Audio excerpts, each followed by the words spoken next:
ਸਤਨਾਮ ਸ਼੍ਰੀ ਵਾਹਿਗੁਰੂ ਸਾਹਿਬ JIO. ਸੇਵਕ ਕੋ ਨਿਕਟੀ ਹੋਏ ਦਿਖਾਵੈ, ਜੋ ਜੋ ਕਹੈ ਠਾਕੁਰ ਪਹਿ ਸੇਵਕ, ਤਤ ਕਾਲ ਹੋਏ ਆਵੈ। परम सन्मानयोग गुरु रूप गुरु खालसा साध संगत जी, वाहिगुरु जी का खालसा वाहिगुरु जी की फतेह। चल रहे लड़ीवार प्रसंग धन धन श्री गुरु गोबिंद सिंह साहब जी महाराज जी दे अध्याय 57वें विच अज आपां गुरु जी द्वारा भाई दयाल दास नूं वार अते जफरनामा लिखण दा प्रसंग सरवण करांगे। आओ बड़े प्रेम नाल यह प्रसंग सरवण करिए। सतगुरु जी दीने पिंड विच रह के आले दुआले सारे प्रसिद्ध हो गए। हिंदू तुरक सतगुरु जी का नाम लैके कहते सन, जिवें तुरकां नूं उन्हां दे राज प्रताप दे विनाश हो जाण बारे गुरु जी ने कठोर वचन कीते सी, उस प्रकार ही सरहंद शहर दे उजड़न बारे भी कहा सी, जिथे इन्ने घोर पाप होए सन। सीतल नाम वाला ते सन्यासियों की पूरी संप्रदा का एक महंत रहिंदा सी, जिहड़ा करामात सहित सी। वह धीरजधारी शुभ संत सी, जिहड़ा सतनाम का जाप करता सी। उस महंत का एक चेला सी, जिसका नाम दयाल दास है, जिहड़ा सन्यासियों की पूरी संप्रदा नाल ही संबंध रखता सी। इस करके उसनूं दयालपुरी भी कहते सन। वह भी करामात सहित सी ते सरहंद नगरी विच रहिंदा सी। उसने जब गुरु जी की इस गल बारे सुनिया कि गुरु जी ने सरहंद वास्ते कठोर वचन कहे हैं, जिथे साडी रहायश है उस नगरी का बहुत बुरा हाल होवेगा। गुरु जी का कहा तां देवते दैंतां पासों भी नहीं मिट सकता। मनुख विचारे की की शक्ति है कि उन्हां दे कहे नूं टाल सके। मैं अपनी नगरी का किवें भला कर सकदा हाँ, जिथे रह के मैं खाण पीण करदा हाँ। मैं प्रभु जी दे अगे जाके बेनती करदा हाँ, जे सुन के मेरी बेनती मन लैण। इस प्रकार विचार के चल पिया कि गुरु जी दीने पिंड विच रहिंदे हन। चल के सारा पैंडा लंघ के दीने पिंड पहुँच गया। जिसनूं वेखण दी चित्त विच चाहत सी, उसने जाके शमीर नूं पुछया ते उसने गुरु जी पासों पुछ के दयाल दास नूं गुरु जी दे पास पहुँचा दिता। दयाल दास ने हथ जोड़ के बड़े प्रेम नाल गुरु जी दे चरनां उपर अपना सिर निवाया। दयाल दास ने फिर कहा, सतगुरु जी दे चरण कमलों उपर मेरा नमस्कार है। गुरु जी का रूप वड्डी शोभा पा रहा है। ईश्वर ने आप अवतार धारण किया है ते बहुत लोगों नूं मोया है। हे प्रभु जी, असी तुहाडे स्वरूप बारे नहीं जान सकते हाँ। तुहाडी सदा जै सदा जै सदा जै किरपा धार के वेखो। महाकारज करदे हो ते महान शस्त्र मारदे हो। इस धरती उपर खिमा ते कल्याण दे दाते हो। जिहड़ा भी तुहाडे नाल गुस्सा करे उसनूं क्षोभ देण वाले शस्त्रधारी सूरमे हो। लखां ही मलेशां दा नाश करन वाले ते संतां दी रखिया करन वाले हो। अमृत दाते हो, मुक्ति दाते हो ते सब तो उच्चे हो।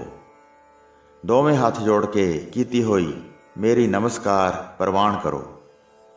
साधु पासों बेनती भरी प्रशंसा सुन के किरपालू सतगुरु जी हस पए। कहण लगे, हे दयालपुरी, अपना कार्य दसो, जिस वास्ते उतावले होके चल के आए हो। अपना घर बार छड्ड के इस मालवे देश विच पहुँचे हो। दिल विच किहड़ी कामना धारण की है ते अपनी बुद्धि विच की विचार बनाया है।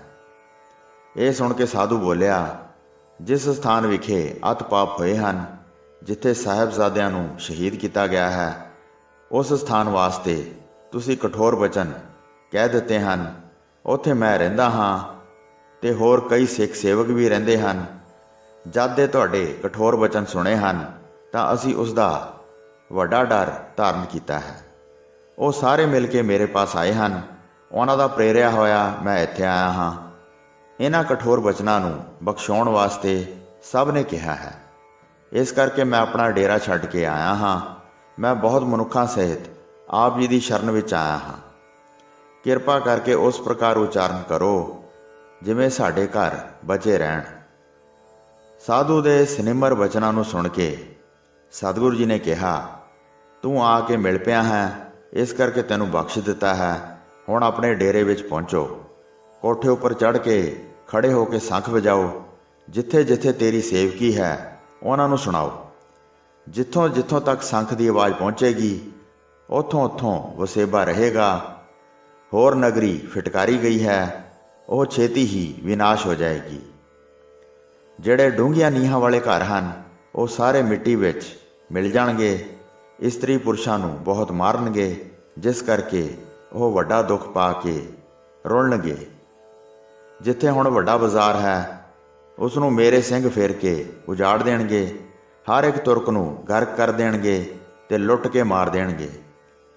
ਕਿਤੇ ਕਿਤੇ ਨਿਸ਼ਾਨੀ ਰਹਿ ਜਾਏਗੀ, ਪਰ ਬਣੇ ਹੋਏ ਘਰ ਦਿਖਾਈ ਨਹੀਂ ਦੇਣਗੇ। ਵੱਡੀ ਵਿਪਤਾ ਪਵੇਗੀ ਜਿਸ ਨੂੰ ਸਾਰੇ ਵੇਖਣਗੇ। ਤੇਰੇ ਨੇੜੇ ਇੱਕ ਬਾਜ਼ਾਰ ਬਚੇਗਾ, ਹੋਰ ਸਾਰੇ ਉੱਜੜ ਜਾਣਗੇ। ਲੁੱਟ ਮਾਰ ਕਰਕੇ ਮੇਰੇ ਸਿੰਘ ਵੱਡਾ ਬਦਲਾ ਲੈਣਗੇ। ਦਿਆਲਪੁਰੀ ਨੇ ਦਿਆਲੂ ਗੁਰੂ ਜੀ ਪਾਸੋਂ ਸੁਣ ਕੇ ਮੱਥਾ ਟੇਕਿਆ। ਹੇ ਪੂਰਨ ਪੁਰਖ ਗੁਰੂ ਜੀ, ਤੁਸੀਂ ਧੰਨ ਹੋ, ਤੁਸੀਂ ਗਿਆਨ ਦੇ ਸਾਗਰ ਹੋ। ਦਿਆਲਪੁਰੀ ਆਗਿਆ ਲੈ ਕੇ ਆਨੰਦ ਧਾਰ ਕੇ ਆਪਣੇ ਨਗਰ ਨੂੰ ਆ ਗਿਆ ਤੇ ਕੋਠੇ ਉੱਪਰ ਚੜ੍ਹ ਕੇ ਉਸਨੇ ਉੱਚੀ ਆਵਾਜ਼ ਵਿੱਚ ਸ਼ੰਖ ਵਜਾਇਆ। ਜਿੱਥੇ ਜਿੱਥੇ ਜਿਸ ਵੀ ਮਨੁੱਖ ਨੇ ਸ਼ੰਖ ਦੀ ਆਵਾਜ਼ ਸੁਣੀ ਉਹ ਘਰ ਹੁਣ ਤੱਕ ਵਸਦੇ ਹਨ। ਕਈ ਕੋਹਾਂ ਤੱਕ ਬਹੁਤ ਵੱਡਾ ਨਗਰ ਫੈਲਿਆ ਹੋਇਆ ਸੀ, ਜਿਸ ਦਾ ਨਾਸ਼ ਹੋਣ ਵਾਸਤੇ ਗੁਰੂ ਜੀ ਨੇ ਕਠੋਰ ਬਚਨ ਕਹੇ ਸਨ।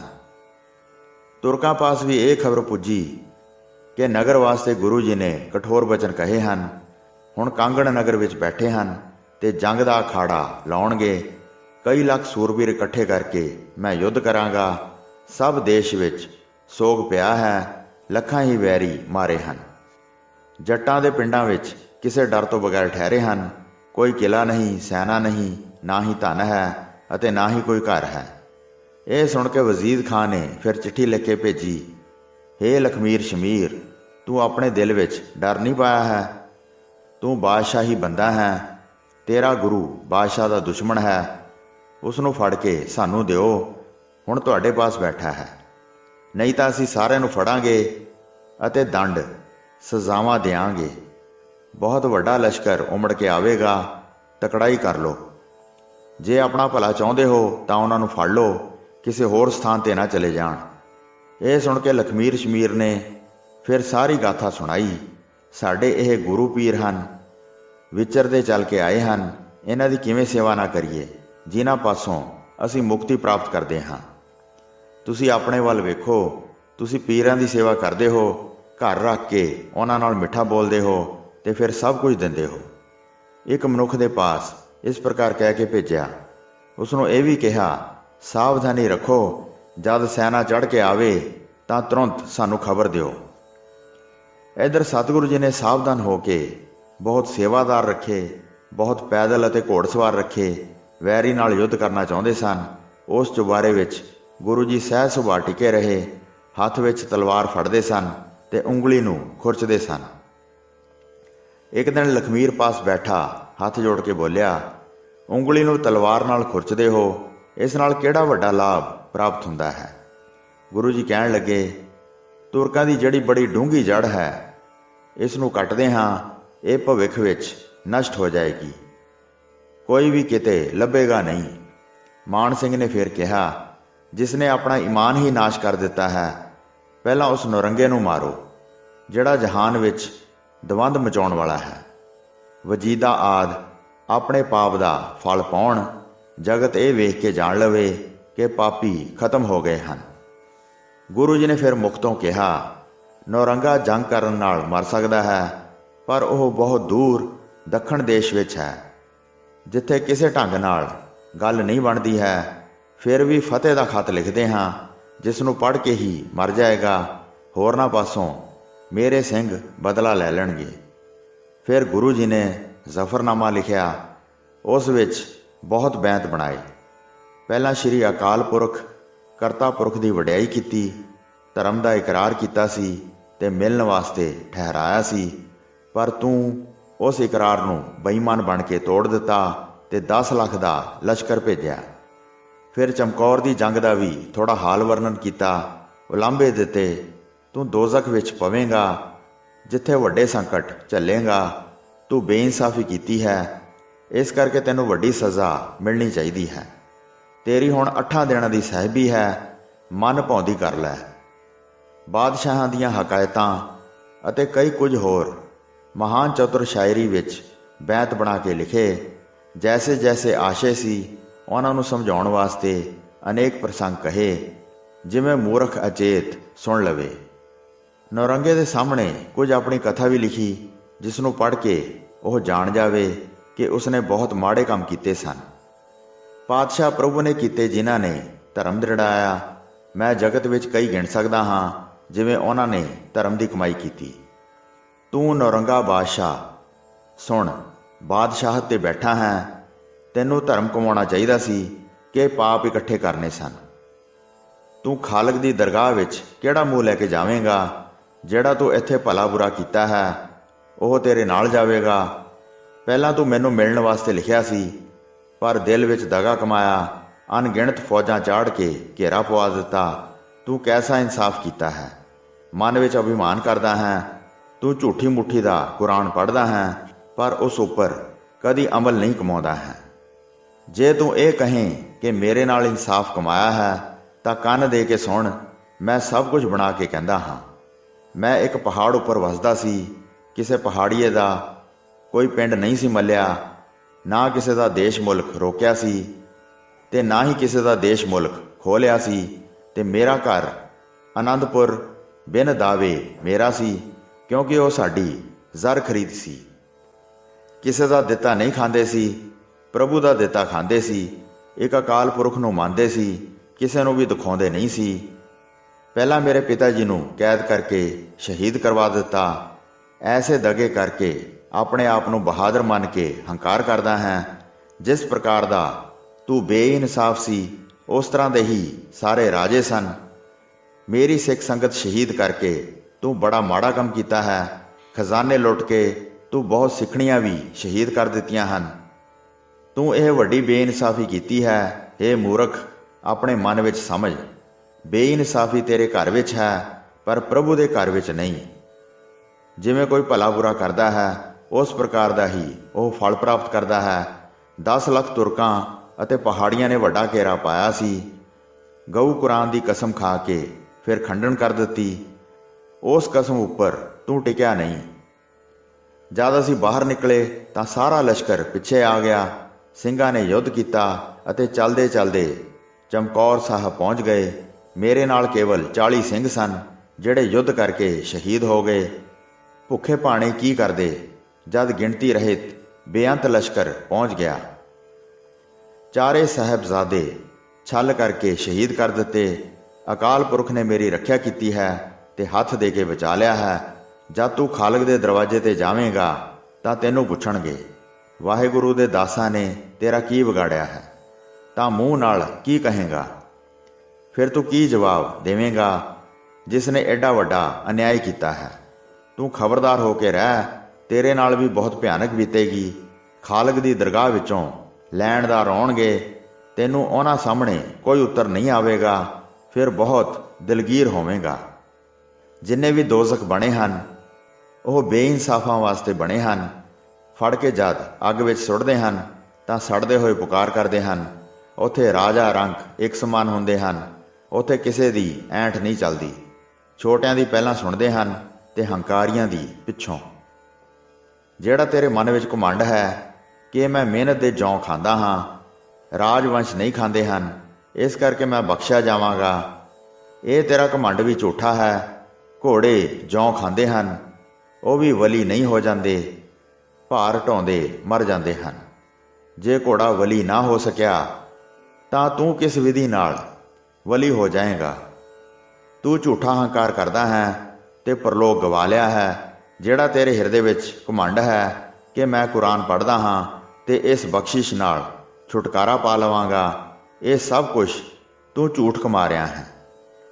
ਮੂੰਹ ਨਾਲ ਤੂੰ ਕੁਰਾਨ ਪੜ੍ਹਦਾ ਹੈ ਪਰ ਤੇਰੇ ਦਿਲ ਵਿੱਚ ਵੱਡਾ ਕਪਟ ਹੈ।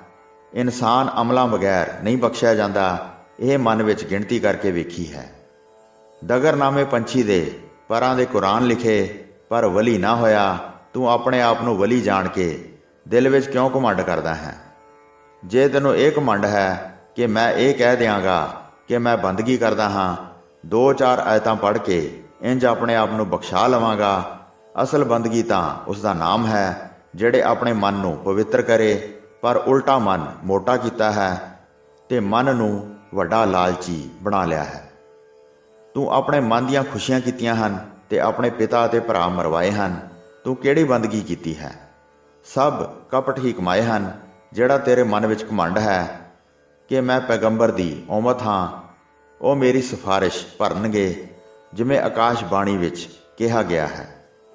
ਮੈਂ ਉਸ ਦੀ ਸਿਫਾਰਿਸ਼ ਕਰਦਾ ਹਾਂ ਜਿਹੜਾ ਮੇਰੇ ਹੁਕਮ ਦੀ ਕਮਾਈ ਕਰੇ। ਛੱਡਣ ਵਾਲੀ ਜਿਹੜੀ ਗੱਲ ਹੈ ਉਸ ਨੂੰ ਛੱਡ ਦੇਵੇ।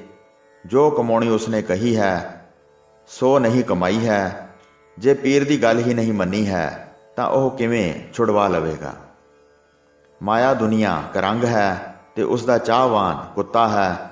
ਉਹ ਤੈਨੂੰ ਬਖਸ਼ਾਵੇਗਾ ਨਹੀਂ। ਤੇਰੇ ਸਾਰੇ ਕਰਮ ਪੁੱਠੇ ਹਨ। ਜਿਹੜਾ ਤੇਰੇ ਮਨ ਵਿੱਚ ਗੁਮਾਨ ਹੈ ਕਿ ਤੂੰ ਬੁੱਤ ਤੋੜੇ ਹਨ, ਉਹ ਸਜਾਵਟ ਵਾਸਤੇ ਘਰ ਘਰ ਬਹੁਤ ਬਣੇ ਹੋਏ ਹਨ। ਸਾਰੇ ਹਿੰਦੂ ਇਹਨਾਂ ਦੀ ਆਰਾਧਨਾ ਕਰਦੇ ਹਨ ਤੇ ਧਰਤੀ 'ਤੇ ਸਿਰ ਰੱਖ ਕੇ ਮੱਥਾ ਟੇਕਦੇ ਹਨ। ਇੱਕ ਭੰਨਣ ਨਾਲ ਲੱਖਾਂ ਬਣਦੇ ਹਨ। ਇਹ ਗਾਥਾ ਚੰਗੀ ਤਰ੍ਹਾਂ ਸਮਝੋ। ਜਿਹੜਾ ਤੈਨੂੰ ਸ਼ਰ੍ਹਾ ਦਾ ਗੁਮਾਨ ਹੈ, ਇਸ ਕਰਕੇ ਤੂੰ ਬਖਸ਼ਿਆ ਜਾਵੇਂਗਾ। ਸਾਰੇ ਹੀ ਸ਼ਰ੍ਹਾ ਵਿੱਚ ਵੱਜੇ ਹੋਏ ਹਨ। ਕਿਵੇਂ ਆਪਣੇ ਆਪ ਨੂੰ ਬਖਸ਼ਿਆ ਗਿਆ ਸਮਝਦਾ ਹੈ? ਸ਼ਰ੍ਹਾ ਦੇ ਰਾਹ ਚੱਲ ਕੇ ਕਿਵੇਂ ਕੋਈ ਬਖਸ਼ਿਆ ਜਾਵੇ? ਫਿਰ ਕੋਈ ਭਜਨ ਕਿਉਂ ਕਰੇ? ਫਿਰ ਸੰਤ ਜਨਾਂ ਦੀ ਸੇਵਕੀ ਜਾ ਕੇ ਕਿਉਂ ਕਰੇ? ਮਹਾਤਮਾ ਦੀ ਖੁਸ਼ੀ ਬਿਨਾਂ ਦਰਗਾਹ ਵਿੱਚ ਵਾਸਾ ਨਹੀਂ ਹੋ ਸਕਦਾ। ਸਾਹਿਬ ਦੀ ਬੰਦਗੀ ਬਗੈਰ ਹੋਰ ਸਭ ਝੂਠਾ ਪਰਵਾਸਾ ਹੈ। ਜਿਹੜਾ ਤੂੰ ਇਹ ਹੰਕਾਰ ਕਰਦਾ ਹੈ ਕਿ ਇਹ ਸਾਰੇ ਤੇਰਾ ਜਸ ਕਰਦੇ ਹਨ, ਇਸ ਕਰਕੇ ਤੂੰ ਬਖਸ਼ਿਆ ਜਾਵੇਂਗਾ। ਪਰ ਜਸ ਨੂੰ ਲੋਭ ਤੋਂ ਬਗੈਰ ਨਹੀਂ ਵੇਖੀਦਾ। ਲਾਲਚ ਕਰਕੇ ਜਿਹੜੇ ਜਸ ਕਰਦੇ ਸਨ ਉਹ ਨਰਕਾਂ ਵਿੱਚ ਜਾਣਗੇ। ਉਹ ਪਰਮੇਸ਼ਰ ਤੋਂ ਇਨਕਾਰੀ ਹੋਣ ਕਰਕੇ ਬਹੁਤ ਸਜ਼ਾਵਾਂ ਪ੍ਰਾਪਤ ਕਰਨਗੇ। ਜੇ ਤੂੰ ਕਹੇ ਕਿ ਸਾਹਿਬ ਜੋ ਭਾਵੇਂ ਦਿਲ ਦੀਆਂ ਜਾਣਦਾ ਹੈ, ਪਰ ਉਹ ਪੜ੍ਹਦੇ ਢੱਕ ਲੈਂਦਾ ਹੈ, ਸੋ ਮੈਨੂੰ ਵੀ ਬਖਸ਼ੇਗਾ, ਤਾਂ ਉਸ ਦੀਆਂ ਦੋਵੇਂ ਸਿਫਤਾਂ ਹਨ। ਉਹ ਸਤਾਰ ਹੈ ਪਰ ਕਹਾਰ ਵੀ ਹੈ, ਭਾਵ ਕਹਿਰ ਕਰਨ ਵਾਲਾ ਵੀ ਹੈ। ਤੂੰ ਕਿਸ ਸਿਫਤ ਉੱਤੇ ਆਪਣੀ ਭਾਵਨਾ ਧਾਰੀ ਹੈ? ਜੇ ਤੂੰ ਕਹਿਰ ਕੀਤੇ ਤਾਂ ਤੇਰੇ ਉੱਤੇ ਕਹਿਰ ਹੋਵੇਗਾ। ਜੇ ਤੂੰ ਪੜਦੇ ਢਕੇ ਹਨ ਤਾਂ ਤੇਰੇ ਪੜਦੇ ਢਕੇਗਾ। ਕਿੱਕਰ ਬੀਜ ਕੇ ਅੰਬ ਮਿਲੇ, ਇਹ ਕਦੇ ਵੀ ਨਹੀਂ ਹੋ ਸਕਦਾ। ਜੈਸਾ ਕੋਈ ਬੀਜਦਾ ਹੈ ਵੈਸਾ ਹੀ ਪ੍ਰਾਪਤ ਕਰਦਾ ਹੈ। ਜੋ ਕੁਝ ਮਨੁੱਖ ਆਪ ਹੀ ਕਰਦਾ ਹੈ, ਭਾਵ ਤੂੰ ਕਿਸੇ ਦੇ ਪੜਦੇ ਨਹੀਂ ਢਕੇ, ਤੇਰੇ ਕਰਤਾਰ ਕਿਉਂ ਢਕੇਗਾ? ਖਾਲਸਾ ਇਸ ਦਾ ਬਦਲਾ ਲਵੇਗਾ, ਕਦੀ ਵੀ ਨਹੀਂ ਛੱਡੇਗਾ। ਜਿੰਨਾ ਦੁੱਖ ਕੋਈ ਕਿਸੇ ਨੂੰ ਦਿੰਦਾ ਹੈ ਓਨਾ ਪ੍ਰਾਪਤ ਕਰ ਲੈਂਦਾ ਹੈ। ਗਜ਼ਲ ਰੁਬਾਈਆਂ ਬਹੁਤ ਲਿਖੀਆਂ। ਸਾਰੇ ਪੈਗੰਬਰਾਂ ਵੱਲੋਂ ਤੇਰਾ ਸਹਾਈ ਕੋਈ ਨਹੀਂ, ਕਿਉਂਕਿ ਤੂੰ ਈਮਾਨ ਤੋੜਿਆ ਹੈ। ਜਿਸ ਨੂੰ ਪੜ੍ਹ ਕੇ ਗੈਰਤ ਕਰੇ ਤੇ ਸ਼ਰਮ ਆਵੇ, ਆਪਣੀ ਢੀਠਤਾ ਹੀ ਸਮਝੇ। ਇਸ ਤਰ੍ਹਾਂ ਗੁਰੂ ਜੀ ਨੇ ਸਾਰੇ ਬੈਂਤ ਲਿਖੇ, ਜਿਨ੍ਹਾਂ ਨੂੰ ਸਮਝ ਕੇ ਝੁਰ ਝੁਰ ਕੇ ਮਰ ਜਾਵੇ। ਇਸ ਪ੍ਰਕਾਰ ਸਤਿਗੁਰੂ ਜੀ ਨੇ ਤੁਰਕ ਬਾਦਸ਼ਾਹ ਬਾਰੇ ਸਾਰੀਆਂ ਦਲੀਲਾਂ ਲਿਖੀਆਂ। ਦਲੀਲਾਂ ਦੇ ਮਗਰੋਂ ਸ਼ੁਭ ਗੱਲਾਂ ਤੇ ਅਮਲ ਕਰਨ ਦੀ ਮਹਿਮਾ ਲਿਖੀ, ਜਿਸ ਨੂੰ ਪੜ੍ਹ ਕੇ ਹਿਰਦੇ ਵਿੱਚ ਸੜ ਜਾਵੇ।